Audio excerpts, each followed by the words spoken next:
Kutipan Babat Tanah Jawi tentang Perang Suksesi Jawa Kedua, episode ke-1. Sinuwun Pakubuwono I mangkat digantikan Pangeran Adipati Hamangkunagara. Di Kartosuro Sang Raja Pakubuwono menderita sakit parah. Sang putra Pangeran Balitar yang waktu itu sedang memimpin pasukan di Ponorogo segera dipanggil pulang ke Kartosuro. Dari Ponorogo, Pangeran Balitar bergegas pulang dengan beberapa prajurit pilihan agar cepat sampai. Sesampai di Kartosuro, Pangeran Balitar segera masuk ke dalam istana dan menghadap Sang Raja. Sakit Sang Raja semakin parah dan merasa sudah saatnya menghadap kepada Yang Kuasa. Sang Raja segera memanggil Kapten Jaswo, seorang kumpeni yang berjaga di Kartosuro. Setelah Kapten Jaswo menghadap, Sang Raja memberikan sebuah surat yang diperintahkan untuk diteruskan ke Betawi. Isi surat menyatakan pesan Sang Raja. Kelak sepeninggalnya yang boleh menggantikan sebagai raja adalah 3 putra yang lahir dari permaisuri. Yang tertua adalah Pangeran Adipati Hamangkunagara. Kalau berhalangan maka adiknya Pangeran Puruboyo yang menggantikan. Kalau berhalangan juga, maka adiknya Pangeran Balitar yang menggantikan. Di antara ketiga putra, yang tertua adalah Pangeran Adipati Mangkunagara. Maka dialah yang menjadi prioritas pertama. Surat sudah diterima Kapten Jasmo dan segera dikirim utusan untuk membawa surat ke Betawi. Sang Raja kemudian juga memanggil kedua adik, Pangeran Aryo Mataram dan Pangeran Aryo Panular. Setelah keduanya menghadap, Sang Raja memberi mereka beberapa pesan. Berkata Sang Raja, "Dua adikku, aku sepertinya akan segera dipanggil Tuhan. Sepeninggalku kelak, aku titip anak-anakku. Pangeran Adipati Mangkunagara sebaiknya yang menggantikanku. Bila dia berhalangan, maka Ki Adipati Puruboyo yang menggantikan. Dan bila dia berhalangan juga, Ki Adipati Balitar yang menggantikan. Aku serahkan padamu untuk membimbing mereka." Para putra juga sudah dipanggil. Mereka semua berkumpul di bawah kaki Sang Raja. Permaisuri dan para istri juga sudah berkumpul, dan juga para penghuni istana. Sang Raja kemudian menghembuskan nafas terakhir. Permaisuri Ratu Kencono sungkem.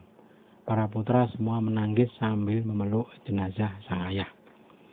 Waktu itu negeri Kartosuro juga baru saja kehilangan sesepuh. Tuan Sayyid meninggal pada tanggal 7 bulan Rabiul Awal. Sang Raja mangkat pada tanggal 2 bulan Rabiul Akhir. Sama-sama pada tahun Alif. Wafatnya Sang Raja diperingati dengan sengkalan tahun Warna Toyo Roso Tunggil yang melambangkan tahun 1644 Jawa, bertepatan dengan 1720 Masehi. Para penghulu dan ketip segera dipanggil untuk acara pemakaman jenazah Sang Raja. Setelah dimandikan dan dikafani, jenazah Sang Raja lalu diberangkatkan ke Astana Imogiri. Para punggawa yang mengantar jenazah Sang Raja dipimpin Ki Garwo Kondo. Sementara Patih Cokrojoyo tidak bisa hadir karena masih berjaga di Surabaya. Setelah acara pemakaman, Pangeran Adipati segera menduduki istana.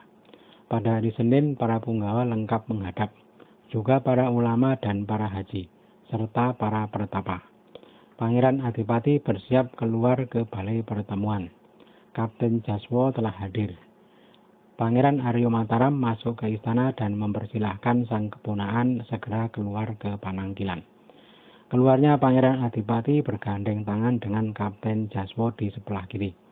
Di sebelah kanan adalah Pangeran Aryo Mataram.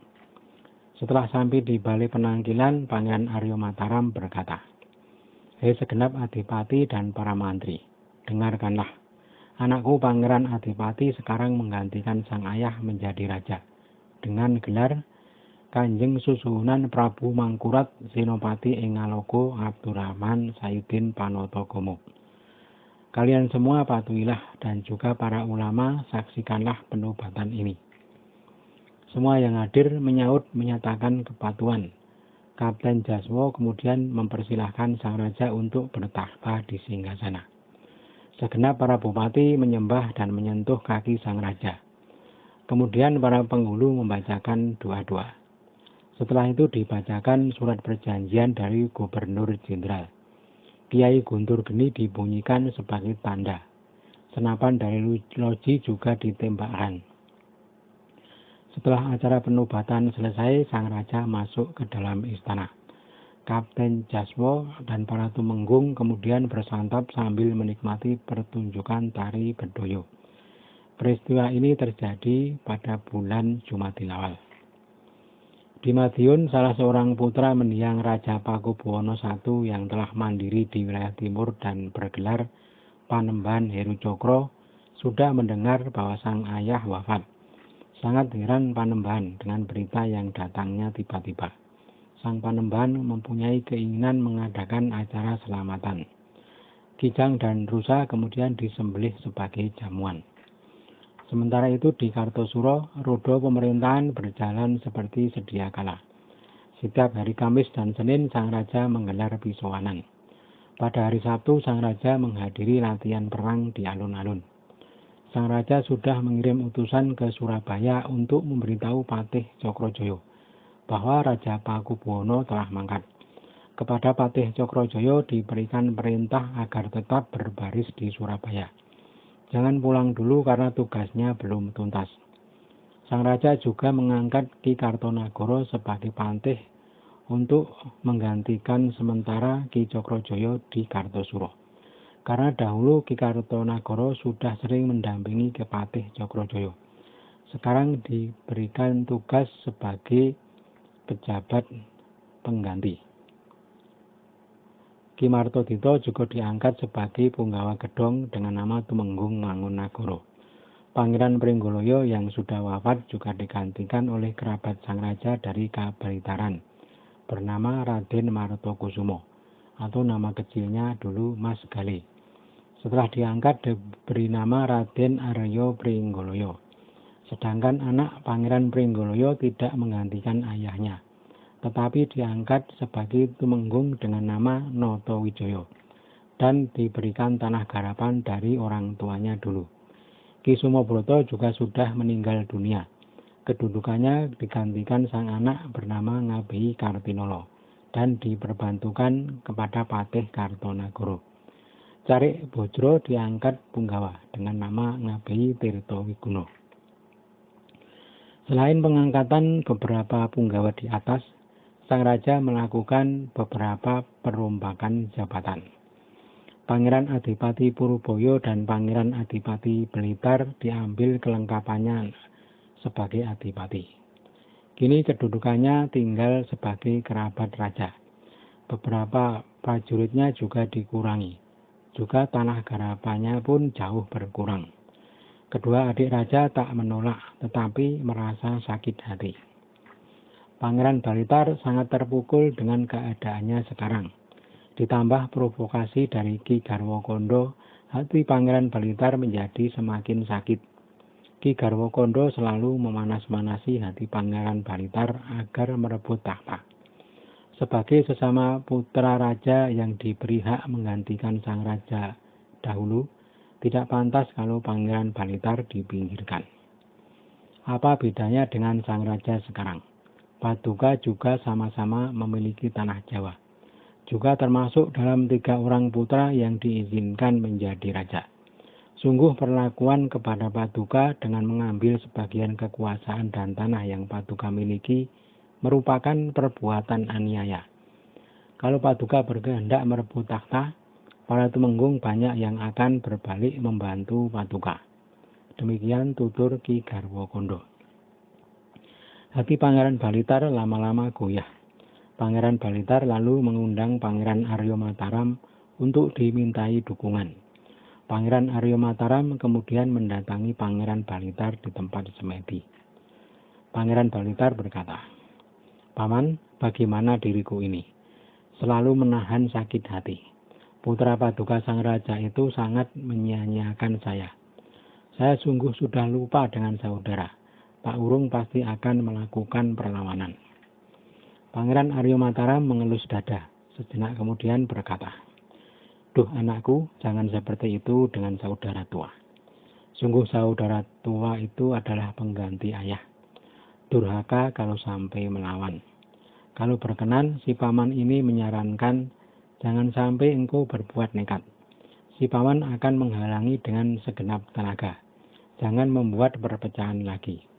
Bahkan kakakmu si Aryo Diponegoro itu yang sekarang sudah mandiri dan bergelar Panembahan Heru Cokro, kalau bisa dirangkul kembali agar pulang ke keraton. Agar tanah Jawa kembali damai sejahtera. Itu akan menjadi berkah bagi para kawulo. Kalau masing-masing hanya menuruti kehendak sendiri, akan berkurang berkah bagi para kawulo. Bumi menjadi penuh huru-hara, terlihat remeh bagi negeri lain." Pangeran Balitar berkata, "Benar, Paman. Tapi kalau putra Anda sang raja itu telah membuat sakit hati saudara sendiri, siapa yang mau menganggapnya sebagai pengganti ayah? Sungguh dia telah berbuat aniaya kepada saya. Siapa yang kelak akan celaka? Pasti kehendak Tuhan yang berlaku. Kalau Paman lebih berat kepada putra Anda yang sudah menjadi raja itu, silahkan Paduka tanggung sendiri. Ikutlah dengan kakak yang sudah menjadi raja itu. Memang dia yang kuat menjamu dan memuliakan Paman. Saya ini kan hanya orang kecil, miskin dan tanpa guna." Pangeran Arya Mataram mendengus. "Duh, nak pangeran, terserah padamu kalau menganggapku begitu. Saya ini orang tua tidak berpihak, tapi berdiri di tengah-tengah. Aku tidak menyuruhmu, tapi sebelum bertindak jangan meninggalkan pendapat kakakmu Pangeran Puruboyo. Pertama, dia itu saudara tua. Yang kedua, dia perkasa dan mampu. Kalau dia mendukungmu, pasti akan banyak yang mendukungmu pula." Pangeran Balitar berkata, "Benar, Paman. Mustahil beliau saya tinggalkan." Pangeran Balitar lalu mengajak Pangeran Arya Mataram untuk menemui Pangeran Puruboyo. Malam itu juga keduanya berangkat ke Kapurubayan.